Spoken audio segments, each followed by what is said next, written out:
زۆر جەبافەتەڵی کچم تۆ چیەکەیت؟ ئەڵێ کاکتۆر من شوم نەکردووە، کەسی شم نییە، باوکشم نەماوە، دەست خۆش بێ.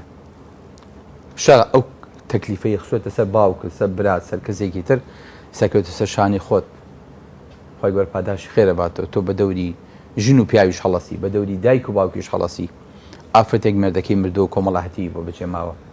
ناچارێ بێنام بکە، ناچارێ بە پاکردنەوە بکە، ناچارێ بە خزمەتگوزاری بکە، ناچارێ بێ تەعین بێ، ناچارێ بێ بەشێ لە ژیانی بابە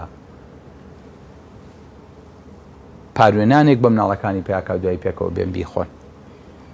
بەڵام مستەمع نابێ ئەو نەزەلیل بێ، نابێ ئەو نە بێ ئەرزش بێ ئافر ئەگەر کاری نەکردان نەخوا. ئەمە دوول لە ڕووی تۆ بەس لە مستەمعێکایە کە ئەو پەڕی ئینحیتاتی کرده بێ بڵێ ئیشەکەیت نان بخۆن، ئیش ناکەیت نان نییە. لەبەر بەس کافر ناچار بوو باسی ئیشەکانی بکە.